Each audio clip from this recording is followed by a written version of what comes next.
फैसलाबाद से Mohammad Ashfaq Mughal. Punjab food authority Faisalabad में छा गई, जालसाज माफिया की शामत आ गई। जालसाजी के नित नए हरबे नाकाम। 600 किलो जाली काली मिर्च, 200 किलो सफेद मिर्च, 500 किलो प्लास्टर ऑफ पेरिस, गुड़, मैदा मशीन जब्त। जालसाजी का मकरूह धंधा करने पर 4 दफात के तहत मुकदमा दर्ज, मुलजमान गिरफ्तार। डीजी पंजाब फूड अथॉरिटी के हुक्म पर फूड सेफ्टी टीमों ने रहमान सिटी में स्पाइसेस यूनिट पर छापा मारकर यूनिट में जाली काली और सफेद मिर्च बनाने पर कार्रवाई कर दी।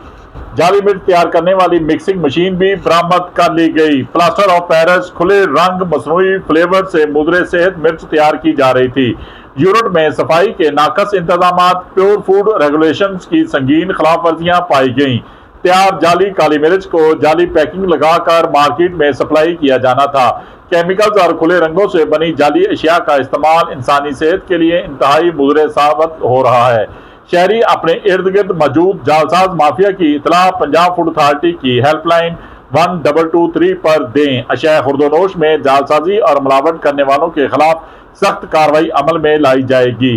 अशिया खुर्दोनोश में मिलावट के मुर्तकब अनासर किसी रायत के मुस्तहिक नहीं। DG Punjab food authority Asim Javed ने वाज़ेह पैगाम जारी कर दिए। देखते रहिए GS न्यूज। इस वीडियो को लाइक करें, हमारे चैनल को सब्सक्राइब कर बेल आइकन जरूर प्रेस करें